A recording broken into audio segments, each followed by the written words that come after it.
नमस्कार दोस्तों। आज मैं कोडिंग डिकोडिंग का पार्ट 4 लेकर आया हूँ। इससे पहले हम लोगों ने देखा था कोडिंग डिकोडिंग का। इसके पहले के पार्ट में हम लोगों ने देखा था कि कोडिंग डिकोडिंग का जो क्वेश्चन होता है उसको किस तरीके से अप्रोच करना है और किसी भी क्वेश्चन को पहले से ही प्रिज्यूम नहीं करना है, पहले से डिसाइड नहीं करना है कि हमें इस खास तरीके से सॉल्व करना है, क्योंकि यहाँ हर एक क्वेश्चन अलग अलग तरीके का होता है। तो इसके पहले वाले वीडियो मैंने अलग अलग तरीके का क्वेश्चन भी कराया और मैंने वहाँ क्या अप्रोच होना चाहिए क्वेश्चन में वो भी मैंने बताया। आज का जो ये वीडियो होगा उसमें मैं कुछ क्वेश्चन लेके आया हूँ और अलग अलग क्वेश्चन है, डिफरेंट टाइप्स ऑफ क्वेश्चन है, और देखेंगे कि इसमें क्या अप्रोच होना चाहिए और किस तरीके से सॉल्व करना है आपको। और ऐसा मैं उम्मीद करता हूँ कि ये कोडिंग डिकोडिंग का जो भी मैंने ये सेशन स्टार्ट किया है उससे देखने के बाद आपका जो भी डाउट होगा इस चैप्टर में, खास करके कोडिंग डिकोडिंग में, वो क्लियर हो जाना चाहिए। और इसमें जितना भी टाइप हो सकता है वो सब मैं कवर करूंगा, धीरे धीरे करके पार्ट वाइज में सारा ही कवर करूंगा। तो स्टार्ट करते हैं आज का ये सेशन। तो एक क्वेश्चन है, यहाँ में पहले क्वेश्चन को देख लेते हैं हम लोग। In a certain code language farm is coded as HDTP and X is coded as GJIB. How will food be coded in the same language? इसमें कहा यह जा रहा है कि जो फार्म है FARM उसको एक सर्टेन कोड लैंग्वेज में HDTP लिखा जा रहा है, उसी तरीके से X जो है उसको ये लिखा जा रहा है। तो उसी मैनर में फूड का कोड क्या होगा। तो पहले हम लिख लेते हैं क्वेश्चन को, जो कह रहा है जिसका पैटर्न दिया है उसको पहले चेक कर लेते हैं। तो यहाँ नोट डाउन कर लेते हैं फार्म, और इसके लिए जो इसने एक सर्टेन कोड में इसको लिखा है वो ये है, ठीक है। उसी तरीके से नेक्स्ट, अब इसको जो इसने सर्टेन कोड दिया है वो ये वाला है, ठीक है। और इस दोनों पैटर्न को देखते हुए फिर उसी सेम पैटर्न में फूड का बताना है कि क्या होगा कोड। सबसे पहले क्या करेंगे, सबसे पहले इस दोनों को चेक करते हैं इसका पैटर्न है क्या, ठीक है। तो यहाँ पे मैं एक बारी प्लेस वैल्यू नोट कर रहा हूँ, F1 F6 A1 R18 M13 H8 ये D है और D4 हो गया T20 P16, ठीक है। E5 G7 फिर G7 S19 G7 J10 I9 V22। तो इस प्लेस वैल्यू को पहले मैंने यहाँ पे रख दिया। आप चाहे तो प्लेस वैल्यू को मत लिखना, आप डायरेक्ट भी इसको सॉल्व कर सकते हो, लेकिन मुझे यहाँ लिखना जरूरी है। अब देखो यहाँ पे 6 और 8 हो रहा है, यहाँ पे 1 और 4 हो रहा है, ठीक है। फिर यहाँ पे 18 है, 20 हो रहा है, 13 है, 16 हो रहा है। तो इसे देख के एक बात समझ में आ रहा है कि यहाँ 6 + 2 हो रहा है और यहाँ पे प्लस में 3 हो रहा है, ठीक है। फिर यहाँ +2 हो रहा है, फिर यहाँ +3 हो रहा है। अब इसको भी चेक कर लेते हैं। देखो यहाँ भी +2 हो रहा है, यहाँ +3 हो रहा है, यहाँ +2 हो रहा है, यहाँ +3 हो रहा है। तो कहने का मतलब ये है कि एक बारी +2 एक बारी +3 करना है, इस तरीके से लेकर चलना है। तो फूड को हम देख लेते हैं, 6 15 15 4। तो 6 + 2 होता है 8, 8 में H हो जाएगा। फिर यहाँ +3 करना है, 15 + 3 18 होता है। 18 में अगर देखें तो 18 में हो जाता है हमारा R होता है, ठीक है। उसके बाद नेक्स्ट यहाँ +2 करना है, तो 15 + 2 क्या होगा, 17, 17 में Q होता है, और यहाँ +3 करना है, 4 + 3 होगा 7, 7 में G हो जाएगा। तो HRQG, तो HRQG थर्ड ऑप्शन में इसका आंसर जो है वो थर्ड होगा। तो अब चलते हैं नेक्स्ट क्वेश्चन पे। देखो नेक्स्ट जो क्वेश्चन है वो पहले इसको देख लेते हैं, रीड कर लेते हैं। In a certain code language forest is written as GUSITU, mangrove is written as NEOHSUWI। How will reincarnate be written in that language. सबसे पहली बात ये कि जो भी लैंग्वेज आता है उसे आपको पढ़ना है पहले ध्यान से, क्या कहा जा रहा है, उसके बाद उसके कोड को डिसाइफर करना है। तो यहाँ पे जो फॉरेस्ट दिया है, नोट डाउन कर लेते हैं इसको। फॉरेस्ट दिया हुआ है, इसका जो कोड करा हुआ है GUSITU ये है। फिर आगे मैन ग्रूव, इसका जो कोड करा गया है वो है NEOHSUWI।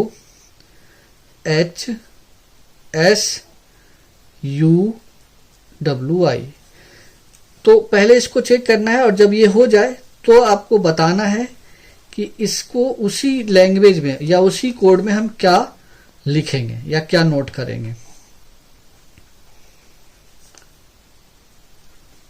ठीक है, तो अब देखते हैं चेक करके। पहले इसको देख लेते हैं ध्यान से, है क्या ये। देखो F6 O15 R18 E5 S19 T20 G7 यहां हो गया ये 21। ठीक है, और ये है 19 9 20 21 13 1 14 7 18 ये होगा 15 O 22 5। देखो मैं प्लेस वैल्यू जानबूझ करके लिखता हूं ताकि आपको समझने में कोई डिफिकल्टी ना हो। प्लेस वैल्यू से थोड़ा आसानी हो जाएगा समझाने में, इसलिए मैं इसको नोट डाउन करता हूं। अब हम लोग समझ लेते हैं पहले क्या करना है। देखो FG +1 हो रहा है। ठीक है, यहां देखो 18 19 यहां भी +1 हो रहा है। उसके बाद ST यहां भी +1 हो रहा है, TU यहां भी +1 हो रहा है। तो यहां अगर हम ध्यान से देखें तो यहां भी +1 ही हुआ है ना, यहां +1 हुआ है। ठीक है, यहां पे +1 हो रहा है, फिर यहां भी +1 हो रहा है और यहां भी +1 हो रहा है। बट यहां देखो O है तो यहां पे U कर दिया गया है, यहाँ E है तो यहाँ I कर दिया गया है। ठीक है, हम अगला पैटर्न चेक करते हैं। यहाँ M के बाद N हुआ है। ठीक है, यहाँ N के बाद O हो गया है, यहाँ G के बाद H हुआ, R के बाद S हुआ है, V के बाद W हो गया है। ठीक है, तो अब यहाँ पे हम इस पैटर्न को क्या समझे, और जहां जहां भी देखो ये चीजें, यहाँ O यहाँ पे E, यहाँ A और यहाँ पे चेक करो O और E। तो कहने का मतलब यहाँ पे अगर आपने ध्यान दिया हो तो यह वॉवेल्स जो है उसको देखना है। AEIOU देखो यहाँ पे O है तो वॉवेल को अगर हम एक सीक्वेंस में नोट करते हैं तो O के बाद क्या आता है, U आता है, तो U किया हुआ है यहाँ पे। ठीक है, उसी तरीके से E है तो E के बाद सीक्वेंस में क्या आ रहा है, I, तो I किया हुआ है। ठीक है, यहाँ पे A है तो A के बाद क्या आ रहा है, E, तो E किया हुआ है। ठीक है, यहाँ O है तो O के बाद क्या होगा, U, और यहाँ E है, E के बाद क्या आ रहा है, वॉवेल में I आ रहा है। तो बात क्लियर है, जहां जहां भी कॉन्सोनेंट है वहां +1 करो, जहां भी वॉवेल्स है उसका जो सीरीज है उसका नेक्स्ट वाला वॉवेल है। तो हम यहाँ पे करते हैं, पहले तो कॉन्सोनेंट को +1 कर देते हैं। R के बाद क्या होगा, S। ठीक है, N के बाद क्या होगा, O, C के बाद क्या होगा, D, R के बाद क्या होता है, S होता है। ठीक है, R के बाद S होता है। उसके बाद यहाँ देखो N के बाद क्या होगा, O, T के बाद क्या हो जाएगा, U। अब बच क्या गया है, सिर्फ वॉवेल्स बच गया है। तो E के बाद अगर देखें तो वॉवेल्स क्या होता है, I होता है, तो I हो जाएगा। अच्छा, I के बाद क्या वॉवेल्स आता है, O आता है, तो यहाँ पे O हो जाएगा। ठीक है, और A के बाद क्या होता है वॉवेल्स, A के बाद E दिया हुआ है तो E हो जाएगा। ठीक है, फिर यहाँ भी A है तो यहाँ A है तो यहाँ भी लिख दो आप, A के बाद क्या है तो E है, तो हो जाएगा SIOO SIOO, फिर DES OE, और यहाँ पे देखो एक E भी दिया हुआ है, OU होगा, E के बाद क्या दिया हुआ है, I, तो I हो जाएगा। ठीक है, तो कंप्लीट हो गया। तो SIOODES OEUI, तो आप चेक करोगे तो पहला वाला ऑप्शन आपको दिखेगा, तो ये करेक्ट है। और मैं ऐसा उम्मीद करता हूँ आपको समझ में जरूर आएगा इसको देखने के बाद। अब चलते हैं हम लोग नेक्स्ट क्वेश्चन पे। चलो अब हम लोग नेक्स्ट क्वेश्चन पे आते हैं। नेक्स्ट क्वेश्चन बहुत ही आसान है, देखते हैं इसको। In a certain code language POT is written as ATOP, TRAP is written as APART, then how is ARENA written in that code। ठीक है, तो देखो POT है, इसको क्या कह रहा है ये कि A और TOP, तो इसका मतलब इसको रिवर्स कर गए। यहां पे प्लेस वैल्यू लिखने की कोई जरूरत नहीं है, ये ऐसे ही समझ में आ रहा है। अब जैसे यहां देखो TRAP है, इसको लिख रहा है ये AAPART। तो कह रहा है एरिना का कोड क्या होगा। इसमें प्लेस वैल्यू लिखने की जरूरत नहीं है। देखो ए जहां भी आ रहा है वो आ ही रहा है, ऑप्शन में भी दिया हुआ है, हम अपनी मर्जी से ए लगा देंगे यहाँ पे। बाकी इसको रिवर्स मैनर में लिखा गया है तो हम इसको भी रिवर्स मैनर में लिखेंगे। तो ए होगा, एन होगा, ई होगा, आर होगा, ए होगा। तो double A N E, double A N E R A, मतलब फोर्थ वाला, double A N E R A. तो इसका करेक्ट आंसर होगा। अब चलते हैं नेक्स्ट क्वेश्चन पे। अब देखो एक क्वेश्चन है, in a certain code language December is written as ERMBCED। In that code which word will be written as ERMBVENO। कैसे लिखेंगे इसको? ठीक है, पहले यहाँ पे हम नोट कर लेते हैं क्या दिया हुआ है। DECEMBER,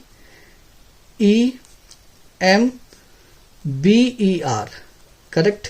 इसको जो कोड करा गया है वो करा गया है ERMBCED, ऐसा। तो अगला जो दिया गया है मुझे, जिसका कोड मुझे फाइंड करना है, वो है ERMBVENO। समझते हैं इसको किस तरीके से बनाना है। देखो अगर प्लेस वैल्यू यहाँ पे प्लेस वैल्यू का रिक्वायरमेंट नहीं है, मैं सारा क्वेश्चन अलग अलग तरीके का आपको टाइप बता रहा हूं। यहाँ देखो जो भी वर्ड ऊपर आया हुआ है ना, ध्यान से देखो, सॉरी जो भी लेटर आया हुआ है, इस वर्ड में जो भी लेटर आया हुआ है वो नीचे वही लेटर देखो कहीं ना कहीं आपको दिख जाएगा। बस फर्क क्या है कि सेम पोजीशन नहीं है, मतलब इसको कहीं ना कहीं चेंज करा गया है। तो कैसे बनाएंगे? तो यहाँ ध्यान से देखो, इसका रिवर्स वाला ऑर्डर देखो। ER है तो यहाँ पे ER करा गया है, MB है यहाँ MB करा गया है, C है यहाँ C करा गया है, D है यहाँ D करा गया है। तो कुछ है ही नहीं इसमें, सिर्फ आप ऑपोजिट साइड से लेकर चलो और पेयर कर लो इसका। तो NO होगा, फिर V होगा, फिर V के बाद होगा MB, फिर उसके बाद ER। तो NOVEMBER, नवंबर बन रहे हैं, C वाला इसका करेक्ट आंसर होगा। चलते हैं नेक्स्ट क्वेश्चन पे। क्वेश्चन है, if the word MENTAL mental is written as LNDFMOSUZBKM, then how would the word TEST be written in that code? सबसे पहले क्या करते हैं, इसको नोट करते हैं। MENTAL ये लिखा हुआ है, इसका जो कोड है वो इस तरीके से लिखा गया है, LNDFMOSUZBKM। तो अब उसी मैनर में मुझे बताना है कि टेस्ट का क्या होगा कोड। अब यहाँ देख करके मैंने आपको स्टार्टिंग में बताया था कि जब भी क्वेश्चन आए ना, तो आप पहले से किसी क्वेश्चन में कुछ भी डिसाइड पहले से नहीं करना है। जब क्वेश्चन आए तो उसी वक्त देखना है कि क्वेश्चन में क्या अप्रोच लगाना है। इसमें अगर आप ध्यान से देखो तो इसमें इतना सारा प्लेस वैल्यू लिखने की जरूरत नहीं है। पहले ऊपर नंबर ऑफ लेटर को काउंट करते हैं कितना है, 1 2 3 4 5 6 है, नीचे 1 2 3 4 5 6 7 8 9 10 11 12 लेटर है। तो देखो 12 लेटर है ना, तो इससे जस्ट डबल है। तो क्या है देखो, अब यहाँ पे क्या करेंगे हम, M से पहले क्या होता है, L होता है, M के बाद क्या होता है, N होता है, E से पहले D है, E के बाद F है, N से पहले M है, N के बाद O है, ठीक है। T से पहले S होता है, T के बाद U होता है, A से पहले Z है, A के बाद B है, L से पहले K होता है, L के बाद M होता है। आसान है, मतलब जो भी लेटर आया उसका जस्ट बिफोर वाला जस्ट और जस्ट आफ्टर वाला ऐसे दिया हुआ है, मतलब उसके तुरंत पहले तुरंत बाद वाला लेटर। तो T से पहले क्या आएगा, तो S आएगा, T के तुरंत बाद क्या आता है, U आता है, ठीक है। हम ऑप्शन भी देख रहे हैं साथ के साथ। E से पहले D होता है, E के बाद F आता है, SUDF, ठीक है। S से पहले क्या होगा, R, और S के बाद क्या आएगा, T। T से पहले क्या आएगा, T से पहले S होगा और T के बाद क्या होगा, U होगा। तो SUD, ठीक है, FR SUD FR TSU। तो ऐसा देखें तो फोर्थ वाले ऑप्शन में ये आ रहा है, तो इसका जो आंसर होगा वो फोर्थ वाला ऑप्शन होगा। तो मैं ऐसा उम्मीद करता हूँ आपको जरूर समझ में आएगा ये। और जो भी कोडिंग रिकॉर्डिंग का मैं बना रहा हूँ पार्ट, आप ध्यान से देखो, तो जितना भी डाउट होगा इस चैप्टर से रिलेटेड सारा आपका क्लियर हो जाएगा। और मैं आगे भी अलग अलग तरीके का क्वेश्चन जो हो सकता है कोडिंग रिकॉर्डिंग में सारा लेकर आऊँगा। मिलते हैं नेक्स्ट वीडियो में। धन्यवाद।